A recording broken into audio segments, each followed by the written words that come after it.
अभी आप लोग देख रहे हैं घटना, एक 13 बरस के बच्ची के साथ 30 लोगों ने दुष्कर्म किया है। आज वो बेटी नहीं बची। श्रद्धा सुमन अर्पित करते हैं। बेटियां लाचार है, नेता श्रद्धा सुमन अर्पित करते हैं। 2-3 दिन कोई कुछ लिखेगा, उसी को कॉपी पेस्ट करके आप भी डालेंगे, हम भी डालेंगे। लोग सोशल मीडिया पे ही बवाल मचाएंगे, सोशल मीडिया पे ही जंग होगा, 2-4 दिन धरना प्रदर्शन होगा, फिर आप अपने घर, हम अपने घर। एक बिरहा हुआ सबे सुनी मिजाज बना के, चौचक बीरस का बिरहा, पहलवानी बिरहा। जितेंद्र भाई आइल बड़े पहलवान बड़े, तो एगो तुम ठोक दे मास्टर।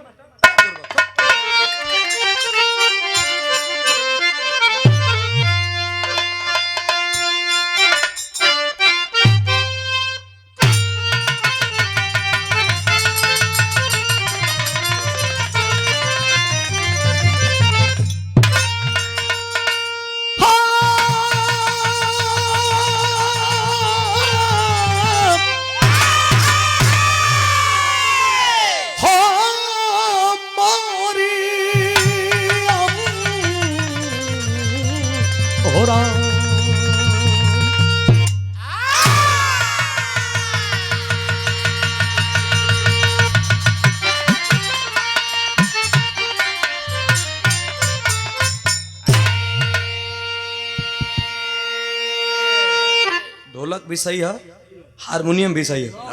अब बिरहा के बाद कोई ठोक पीट करी, ठीक है? बिरहा के बाद काहे कि हमारे गुरु जी आदरणीय श्री विजयलाल यादव जी बतैले बड़न के बेटवा, कुश्ती, इसको बढ़ा दो भाई थोड़ा, कुश्ती और बिरहा।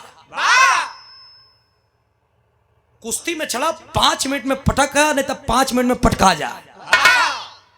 कांटा को कुश्ती वही के कहला कि तब 5 मिनट में पटका, नहीं तो पटका जा। आधा घंटा में लसरैले कोनो मतलब, आधा घंटा तो छेकौल होला। अच्छा भाग के लड़ा तो 5 मिनट में पता चल जाई। ये हमारे उस्ताद का लाइन है। कैसे मास्टर?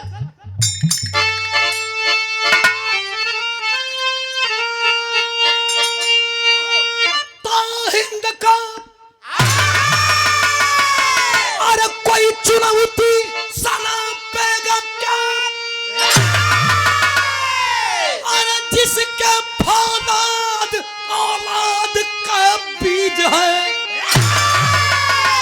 सेकते अपने सीने को बारूद से। पता है सभी को हम क्या चीज है, खून से सींचा था अपने डाले वतन को, दूजा नहीं मेरा भारत है सानी। अरे जहां भारती आरती ले खड़ी, गरजती गया की कलम की जवानी।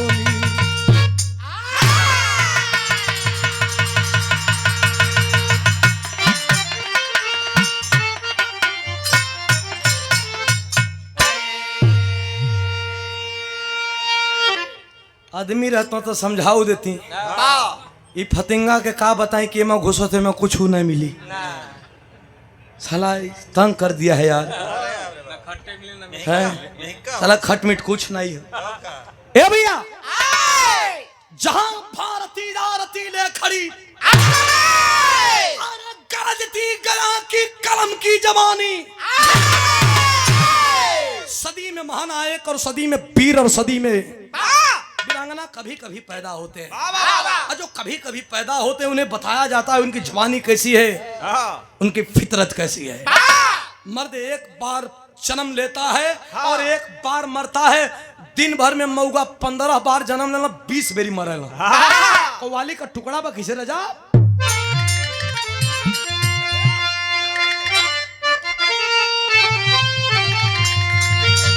बुल्लू गुरु जी गाँव है, मिश्री से मीठ हो शैलेंद्र भाई, मिश्री से मीठ। कैसे कि अरे एक बात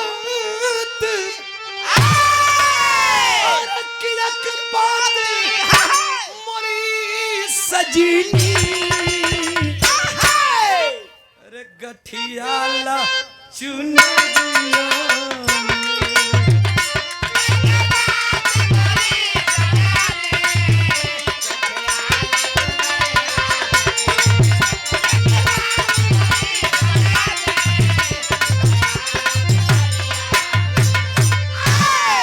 लेकिन इतना लोग हो बीर के कह जाला के मास्टर। अरे की अच्छा है, अरे की अच्छा है, अरे की मारी जाबो बेकार के जीने से।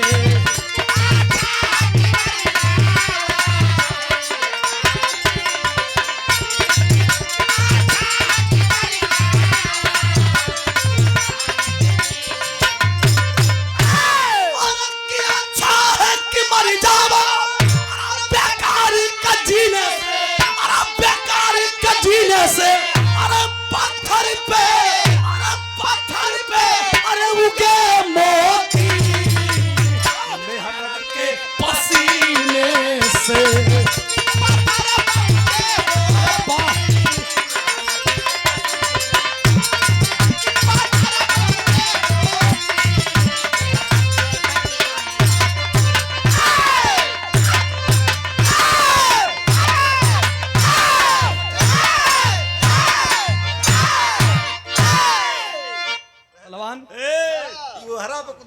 सुना वो तो हर खुदले हम पैसा ना बढ़ाई भाड़ा रोज बढ़ाओ, जितना तय करके ले आई उतना ही दे, उससे एक पैसा बेसी नहीं दिया। हालांकि आपने मेहनत किया है। हाँ, तो कुछ कम दिया जाएगा आपको।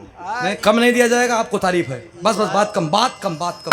बिरहा होके तो बात कम, उतने बस कट के निकल जाएगी। हिंदुस्तान गुलाम रहा। एक बात साहब, जितेंद्र भाई है कि नहीं? कहाँ गए जितेंद्र भाई? कहाँ गए? तनी है नहीं बैठा 5 मिनट मरदबा तो ओके देख के अब बिरहा जब चढ़ैली है तब होर चल गया।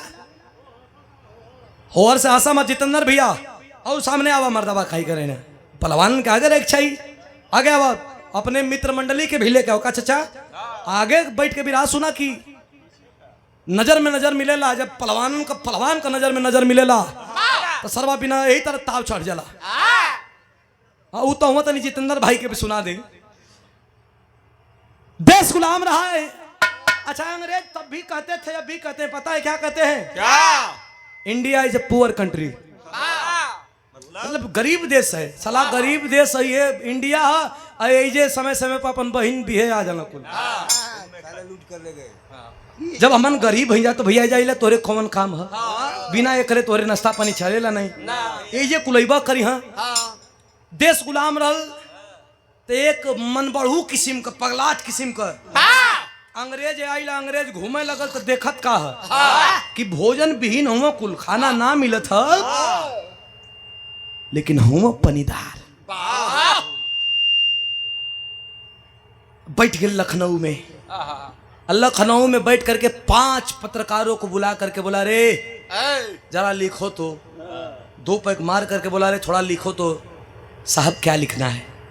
लिखना है कि मैं एक विदेशी पहलवान बुलाऊंगा और लड़ना है भारत के लोगों को जकरा में ढेर ताकत हुई, वो लड़कर के इनाम जीत ले। ये पटकियों के इनाम दिया। आज ये पटकाइए साहबों के पत्रकारवा का मतलब ये लिख देना कि जे पटकाई होकर गर्दन कटा जी कर ना ना ना ना हम ना आई। हम गर्दन लेके का करब कहना तब कहना जे पटकाई जकरा घर में बहन जवान हुई वही बहन के जांग पर बैठावल जाई। जकरा घर में बेटी जवान हुई ये बेटी के जांग पर बैठावल जाई। गुलाम रहल देश तब बन भैया। इतना पंच परमेश्वर हो आज के वो गरीब से गरीब अमीर से अमीर कह दे कि तोरे बहन बेटी के अपने जांग पर बैठाई। वो भरल सभा में राख लगा के आदमी जिभिया ना खींच ले, लेकिन वो घरी बोले का भी अधिकार ना रहे। आदमी चुप रहना। पेपर पत्रिका में बात आई बनारस के धरती पे। बनारसी पहलवान निरंजन यादव पढ़ करके पेपर और जा करके गर्मी के दिन में ओढ़ के चदरा सुत गए।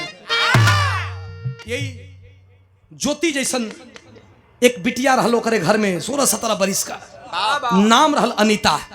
जाके अपने बाप के जगावे लगल, ए बाबू जगव्या। जब जगलस तो वही कंबल में रोवत रहलन बाबू। कलश का हो बारवा कोनो अंग्रेज दोगला लल कर ले तू कंबल में रोवत हुआ। अरे तोरे लाज ना लगत बाप? कहला बेटी रोवे का कारण यह हो क्यों प्लीज हेलो भैया भैया भैया भैया तनी अरे अरे अरे तनी अरे ना ये मुँह बैठे के बानो यही तो रामनगर में बहुत रहल रामलीला आई रही हाँ काम बिगाड़ दे लोगन लक्ष्मण के शक्ति बांध लग गई राम रोवत रह बैठ के दूगो यही रंगवे बैठा रहा उनके रोइला गैला से कोनो मतलब ना रहे।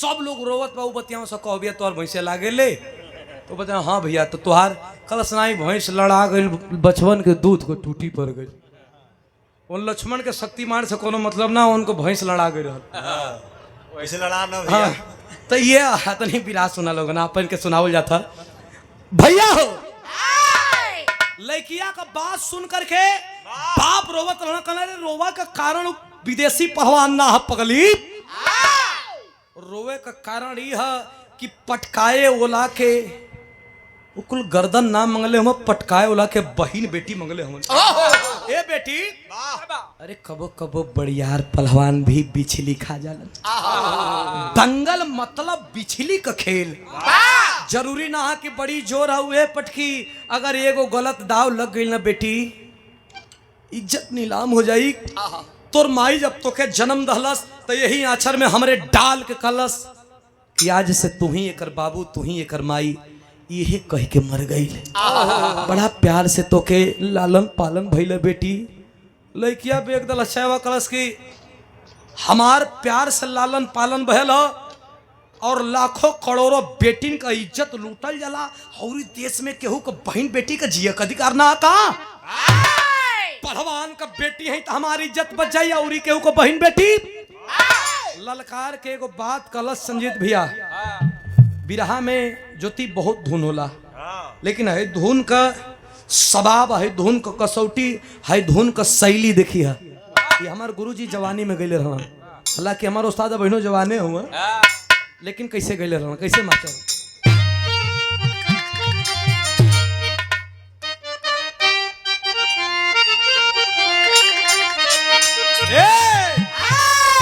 उस्ताद का लाइन हो कि अरे तोर नैना कटार हो तोर नैना कटार अरे गड़ी गड़ी चोरो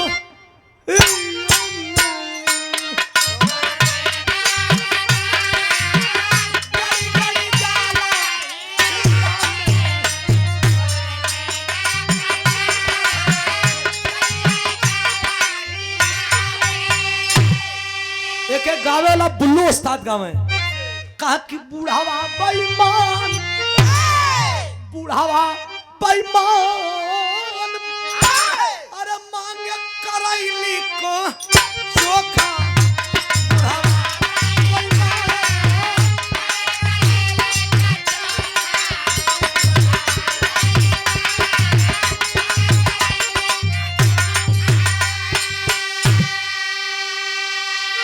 बेटी कहे कि अरे तोह के अलर्ट हो जाओ अरे तोह के किरीड़ा हमार तोह के किरीड़ा हमार बेटी सब बढ़ के बाध्य सवा तोह के किरीड़ा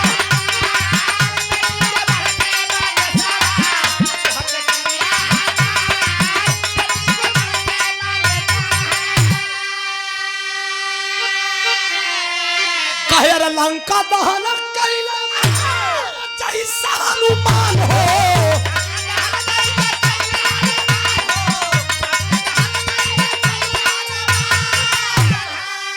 अरे वैसा जरान कहलावा वैसा जरान कहलावा अरे मुदई का शान हो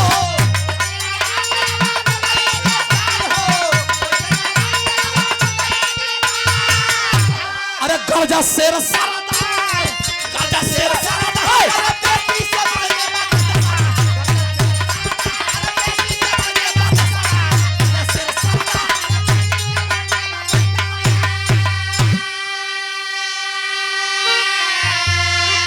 लंका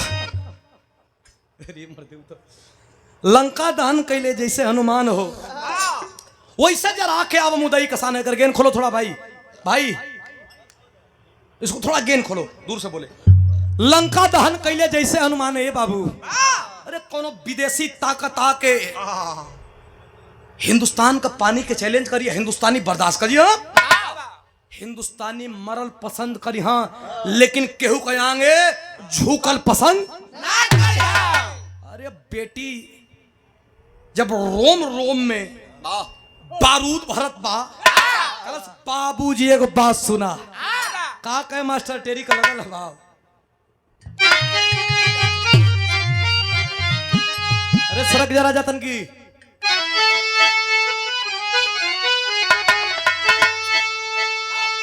तन की और सड़क जा।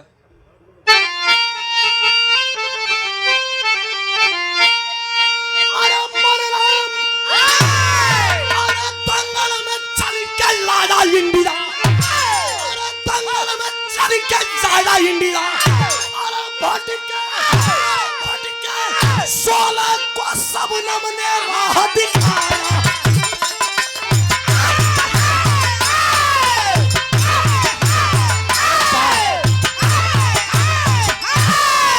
भटके 16 को सबनम ने राह दिखाया,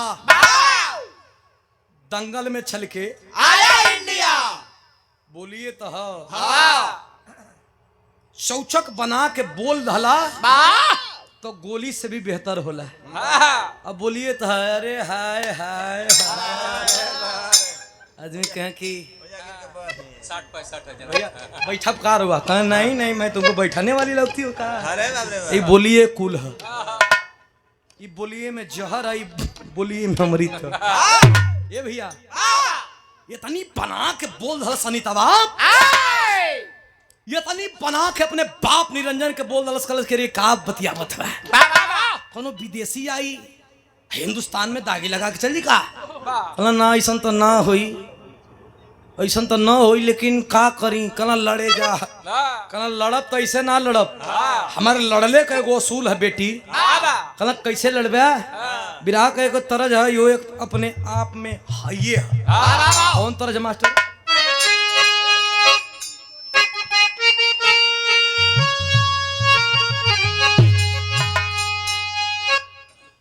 साला खपारे पर चढ़ रहेला। ए भैया इ तरज के कब मजा आवेला सुने में, जब बिरहा हमारे गुरुजी का होखे और साथ में बिरहा नंदलाल रवि का होखे, अरे मजा तब आवेला राजा। कटाक छोला कैसे कैसे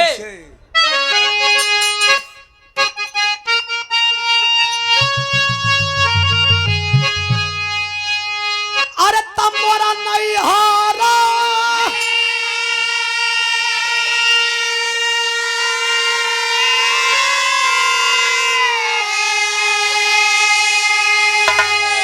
अरे तब मोरा नहीं हारा में तू कोई यार रे की तोरा संगे ना रहागो।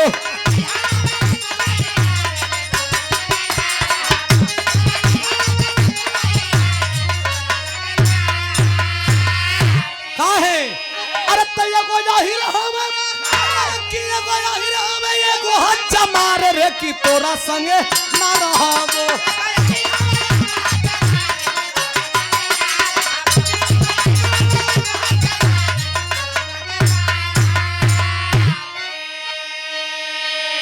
सबका सम्मान है, घरों मुकदमा से तो डराए के बा। कैसे मास्टर इतना पंच परमेश्वर हुआ, लेकिन जाति सूचक ना होके, लेकिन मनोरंजन तो मनोरंजन है। ए भैया कालस जवान के रे बेटी हम जाई, लेकिन ऐसे ना जाई, कैसे जाई, कैसे जाई बताओ बा कैसे।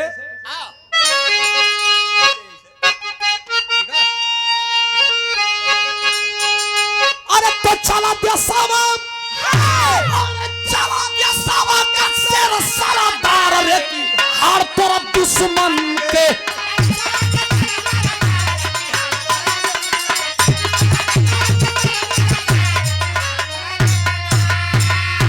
कहे करे के कर केतना दुधावा और पियले बाड़ी माई, आज ये हीरानामा न जाई फरियाई।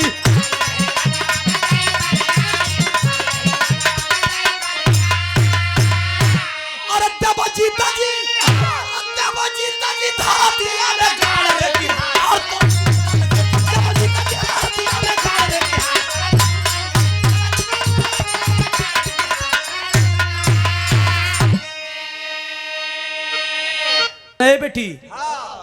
देव जीते जी धरतिया में गाड़ रे कि हाड़ तोड़ब दुश्मन के कले बाबू लड़बा कले लड़ब ना टंगरी तोड़ देव सारे का। अरे बनारसी पहलवान लेके गमछा कान्ही पर, अरे बाप रे बाप, गुल्ला नियन शरीर एकदम कैसे चले? ठिल्ला नियन पहलवान है।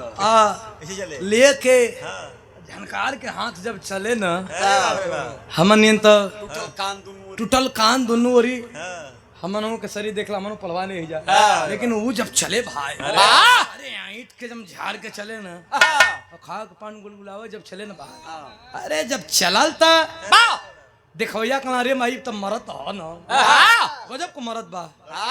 पहुंचल कहाँ? लखनऊ। ऐसे जैसे भीड़ लगल हो, एक तरफ से हिंदुस्तानी पहलवान झटकारत पहुंचल और दूसरे तरफ से ज्योति पहलवान तो पहुंचल विदेशी पहलवान। लेकिन वो पहलवान के वो खासियत बड़ी बड़ियार रहल, बड़ी वजन रहल। जितने पतील हिंदुस्तान का पहलवान उतने मोट वही लंदन वाला पहलवान। लेकिन ये तो फरहर रहल केरो चल भैया। वो जब चले 5 कदम चले तो ओकर लग ये काज। वो पहलवानवा जब वहीं चले 5 कदम चले तो फिर वो रुक जा, जाम हो जा शरीर ही। लेकिन एगो संगी रखले रहे। वो का काम कर पाउडर ले ले रहे। जे ही 5 कदम चला यही विदेशी पहलवान और रुके तिले नीचे उठ के जे वहीं भाग दे पाउडर बेगे तो फिर एकर जाम छूट जा। फिर चले, फिर 5 कदम चले, फिर सरवा का जाम लग जाए एकदम, तो संगे संगे चलत हल लेके मुठाए जाम छूट जा। अरे मतवा बताओ एक दिन ऐसा एक बेर ऐसा मरलस कि जे वही मुठ्ठा से मरलस तेरे साला वही साले ओकर गैस बनैले रहल, पाउडरवे उड़ गयल। लंदन वाला का दोबारा मारे के पड़ल। लेकिन वो घड़ी के बात लिखल गई कैसे मास्टर चौल रखल।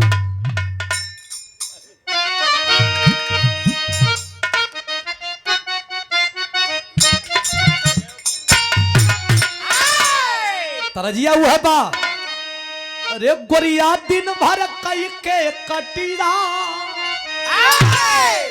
लेके सजिया का सिलबटिया पिसया न मसूदना सैया बेदर्दी कटिया करावे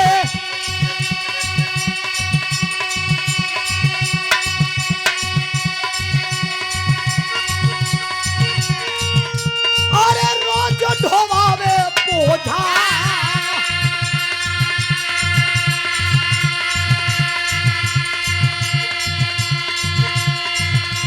अरे रतिया का कहेला तन की गोरिया दुल्हा माने नहीं कहना ओला साले साल ललनमा चार उतरल जाए।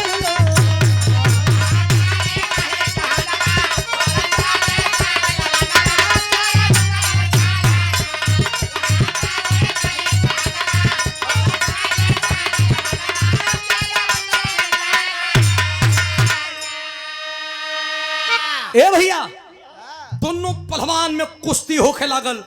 जब कुश्ती होके लागल तो देखा सबसे बड़ा इंटरेस्टिंग बात सुरेश ही तो के बतियावे के समय ना मिल रहा है। चलो तू हेरा के बैठा हमारी ओरी मर्दे ही बहुत जरतु आदमी हो। बैठो बड़ा प्रिय हो हमारा हुआ भैया हो। इतना प्रिय हो कि दूसरों संग भी रहा तो जाके हमारे मंच पर बैठे हो कहो भैया हो। अब तक कुश्ती होके लगल और हिंदुस्तानी पहलवान का शरीर जस जस गरम होके तस तस जैसे केचुल छोड़ल गोहुन सरकल वो तरह लगल सरके या लड़े और सरवार जोश गरम होके तस ओकर शरीर जाम होके। अब तो पाउडर वाला लेके सोचा था कि जाई कि ना जाए कुश्ती अब हो था। अब पाउडर वाला बहरी है और ओकर शरीर जाम होकर जाता। अब केहर से जाई कब जाई पानी लेके जाई कि तौली लेके जाई कि जाई कोई में बेग देही बड़ा फेरा में पड़ल। तब गोहन लगल सरखे और लगल जाम होकर शरीर मोट शरीर रहल मटकी मटकी जंघा तो जाम न हो गयल पाउडर न पाउडर पहुंचत बा न ओकर जाम छूटत बा। उल्टत बा, लेकिन वो समय का बात लिखल गई किसे मतलब।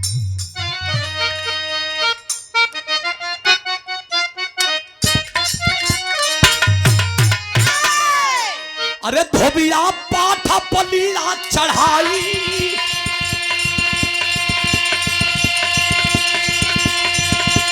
अरे धोबिया पाठा पलीला चढ़ाई, धोबिया पाठा पलीला चढ़ाई, चकन जैसा रहा नचाई, चढ़ाई ना चढ़ा, धोबिया पाठा पलीला चकन जैसा रहा नचाई,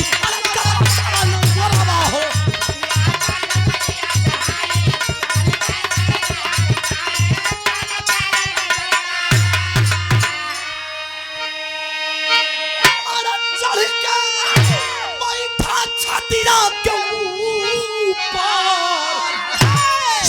के लौ के दुनिया दूसर,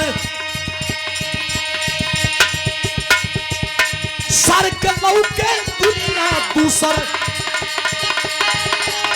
तबले परल नजरिया बेटी, तबले परल नजरिया बेटी, कहू पारा मारे जुझारा, तबले चला न जोरा।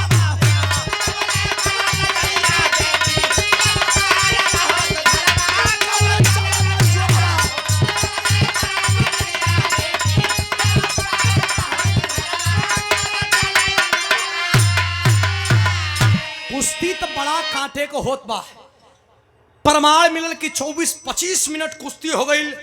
अरे जैसे सिखुआ का लकड़ी होला, शीशम का लकड़ी होला, तेल पियावन लौर होला, चम चम चमकाता, जैसे शरीर में गर्मी पावे, चम चम चम चम सरका लागल हिंदुस्तानी निरंजन। आज जहर से पावे वहर से झटकार दे, जब चारों खाना झटकार दहलस, दोगलवा दोगलई कर दिलन। एक लौती बेटी अनीता को ला करके और ये अखाड़े के कोने में खड़ा कर दिए, पान करके, और जंग जब उठा के पटके का कोशिश करत हती, ले मूड़ी नीचे कैला से अपने बेटी के देख ल सर,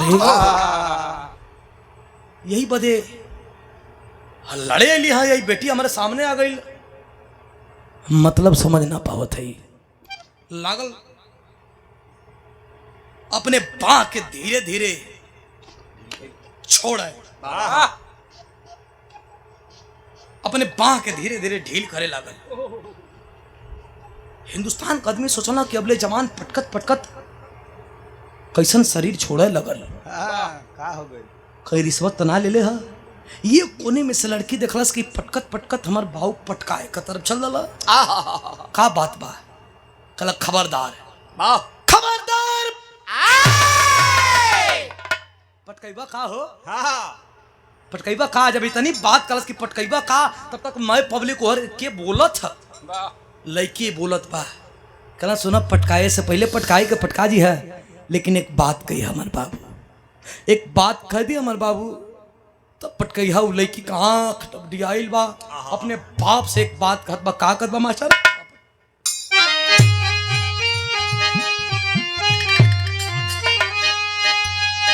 हमारी चिता, हमारी चिता सजा दे अपने हाथ है माथे भारत के, अरे दाग लगा के जीवन जे करे माथे भारत की।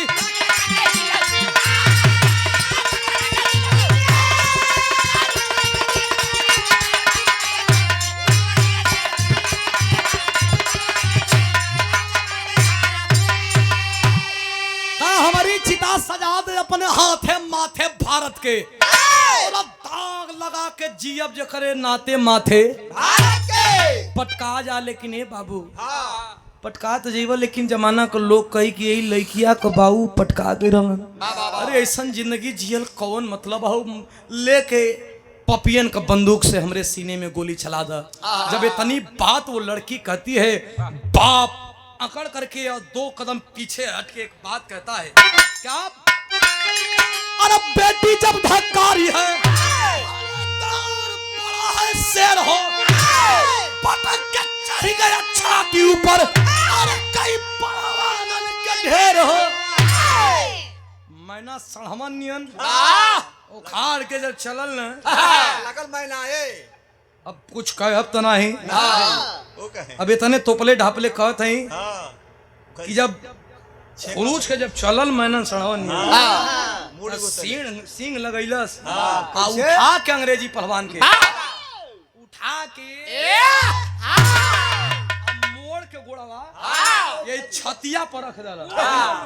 अरे ओई दे जब कइला ना हिंदुस्तान का आदमी चाला ना 8 आना 1 रुपया वही तो रहल ना औ कागजवा वाला रहल पूरा फाड़ भर दला गजरा माला लेके लगना कान पर बैठा के छगोठे आई चिन्नी के बोरा नहीं वही अखाड़े पर पड़ल तिले पाउडर वाला पहुंचल पटकैला के बाद पाउडर वाला पहुंचल बेगी करस के वे साल क्या बेगेगा रे साले। अब क्या बेगेगा खुद हमारे जाफे आई नहीं।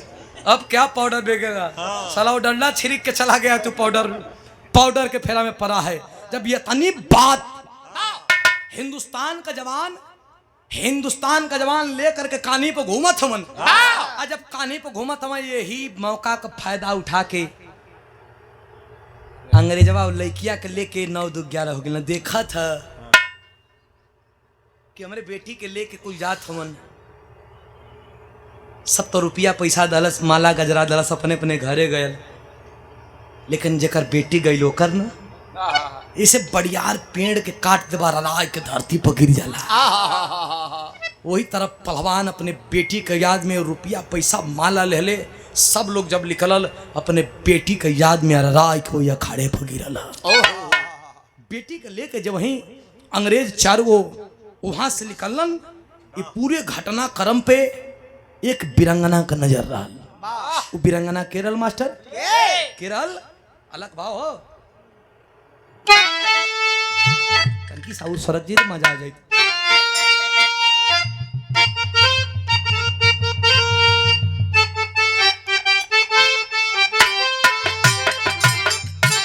अरे तरानी झांसी वाली जब अरे पावली खबरी ना बाबू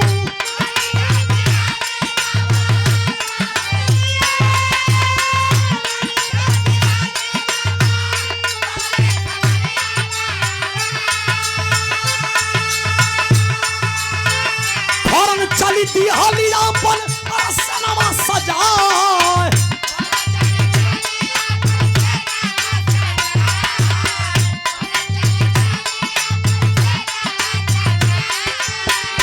अरे तड़प तड़प देगा मां अरे तड़प तड़प देगा मां बजन बाबा नामा बाबू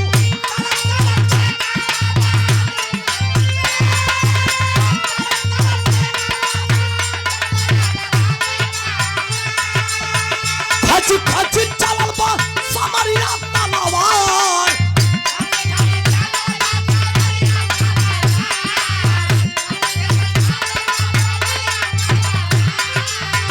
घोड़ा दौड़ा देवता घोड़ा दौड़ा देवता अरे पपियन के रोकले बाटे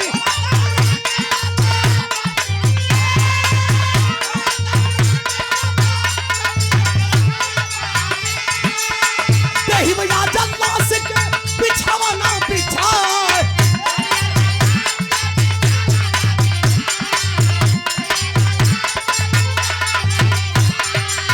बाप औरी बेटिया के अपनी के छोड़ा वाले बाड़ी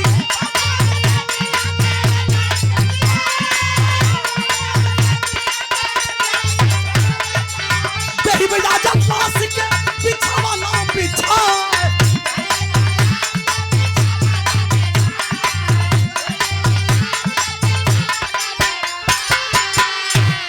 रानी झांसी वाली का नाम वो समय बड़ी चर्चा में रहल अंग्रेजन के बीच में पता लगावत रहली कि हिंदुस्तान में क्या होता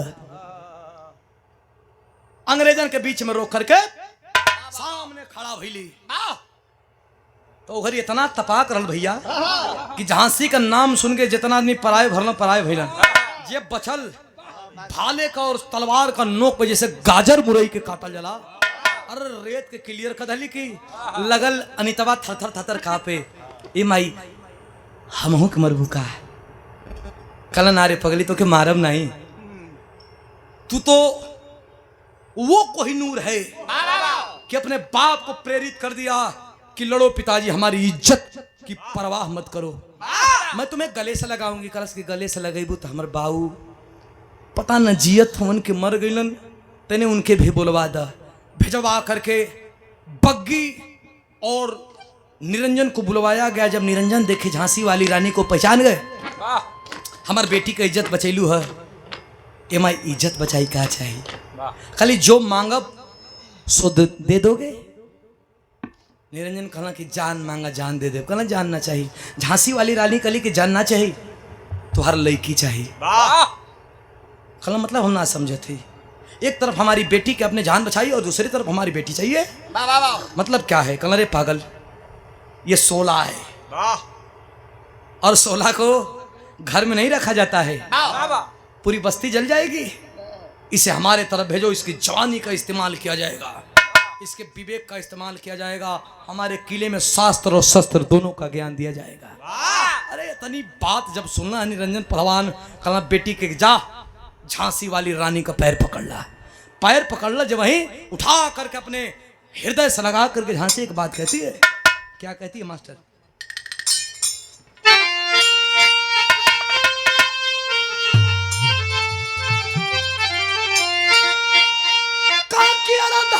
बिरंगना बेटी को लगाई छतीजा, अरे तो के लेके जब कांत के चलाई बुझागी।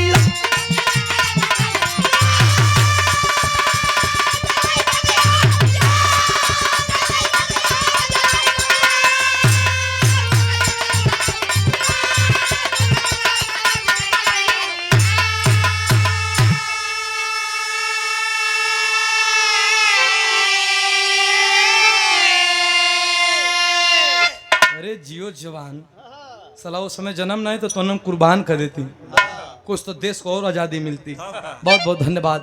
ए भैया फांसी तो चढ़वाई जाने के, अभी तुमको पता नहीं है नहीं करती, हम नहीं बैठी तो के लेके अब कांति के जलाई बगिया बेटी को लेकर के वही झांसी किले में जा करके शस्त्र शास्त्र का ज्ञान दिया गया परिपूर्ण।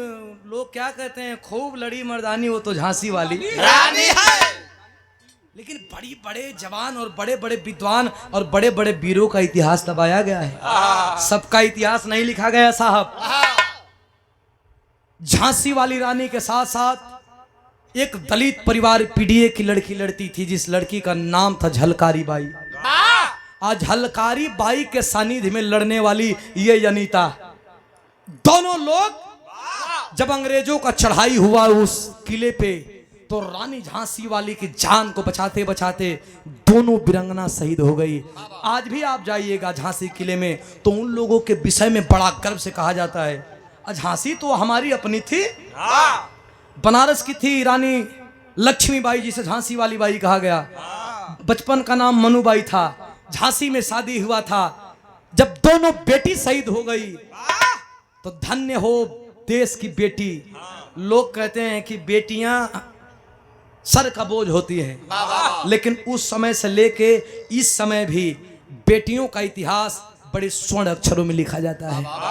लेकिन ये समाज में कुछ ऐसे दरिंदे, कुछ ऐसे दोगले और कुछ ऐसे छोटी सोच के लोग रहते हैं जिन्होंने हमेशा बेटियों को प्रताड़ित करने का काम किया है। अभी आप लोग देख रहे हैं घटना, एक 13 बरस के बच्ची के साथ 30 लोगों ने दुष्कर्म किया है। आज वो बेटी नहीं बची, श्रद्धा सुमन अर्पित करते हैं, लेकिन कब तक? 36 लोग, 32 लोग, अभी आंकड़ा है तो बढ़ भी सकता है, कौन जानता है कि और थे कि नहीं थे। लेकिन श्रद्धा सुमन अर्पित करता हूं, लेकिन यही करते लोग आए हैं तो हम भी कर रहे हैं। बेटियां लाचार है, नेता श्रद्धा सुमन अर्पित करते हैं, 2-3 दिन कोई कुछ लिखेगा, उसी को कॉपी पेस्ट करके आप भी डालेंगे, हम भी डालेंगे।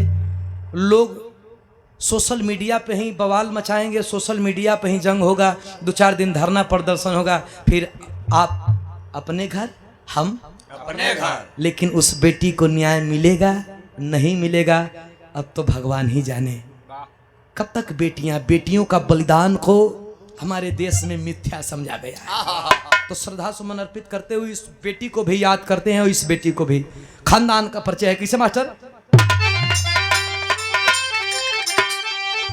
गुरु बिहारी गुरु सुराम लाल गुणकारी, स्वर्ग का चंद्रिका कवि बच्चन जी बड़े पुजारी।